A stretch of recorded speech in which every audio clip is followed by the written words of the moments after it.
This begins with this begins with the Wall Street Democrat or the Third Way Democrat. Same thing. They're owned by Wall Street, but they're called the Third Way Democrat. It was an invention of Bill Clinton. But the statement is, gee whiz, you're going to cause us to lose if you Right. don't speak like me. Like I am the litmus test, and I am the person or the entity that determines what's acceptable and what's not acceptable.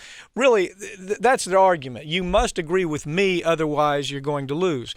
And look, Sam, all of this started, this whole third way Democrat, this love affair with Wall Street, love affair with corporate America, this bogus, hopey, and changey stuff that was introduced by Obama.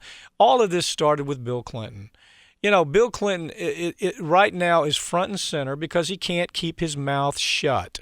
He just loves Bill Clinton so much, and he believes the American public loves Bill Clinton so much that now he's put himself in the midst of this in this discussion.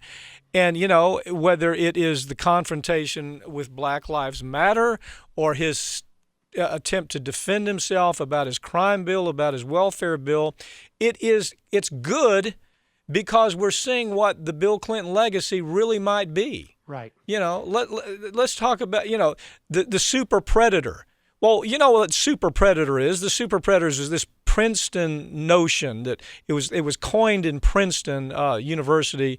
It led us to believe that we were going to see this big surge in something that looked like Clockwork Orange, where these young predators were going to be killing old people, and that soon they're going to be a bloodbath in the streets, is the way they described it. Okay, well, what did Bill Clinton do? Bill Clinton put about 1,000 just goof policemen on the beat. Now we're seeing the result of that, where people are tased to death, beat to death, victimized almost every turn. That came from Bill Clinton. That we had to do this. The 3-strike crime bill. A child is put in prison for life for three strikes. And most of the time, it comes from some. Typically it's going to be urban gangs. That's where we see it in the very place where Bill Clinton also invoked the welfare reform bill, Yep. which told a mother of 4 that she couldn't go to college, that she had to go to work, and that if she didn't work, she was going to lose welfare. So then the mother is working, 3 jobs while the kids are at home, unsupervised completely. The mother's doing nothing to better her life. That came from Bill Clinton. And so all of a sudden we're seeing this and we're going, well, maybe I didn't understand Bill Clinton like I thought I did. Yeah, I mean, I think and to a certain extent, I think Bill Clinton is concerned about that as well. I mean, and look, let's be clear here. Bill Clinton is doing Hillary Clinton's campaign no service here. She spent a long time trying to apologize for her super predator comments.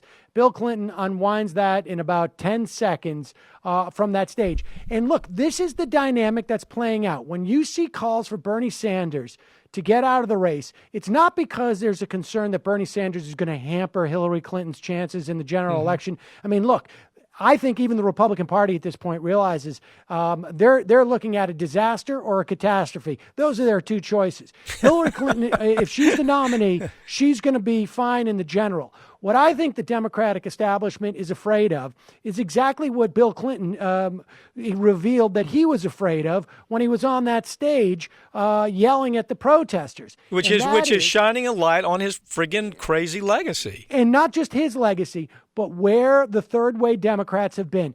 They are losing. They are losing this fight. You can see it with the youth. No matter what happens with this primary in 10 or 15 years, these 35 and under voters are going to be now 50 and under. And the bottom line is the party and the country, frankly, is moving to the left. And so they can stem the tide, but they don't want to have this argument break out in the open. And if Bernie Sanders stays in the race longer, it continues to prove the desire that the Democratic Party and just basically the country at large has for his policies. It continues to shine a light on the fact of things like there was no super predator, there was no bloodbath. It wasn't because of the rapid expansion of unqualified goon policemen that were put on the out there.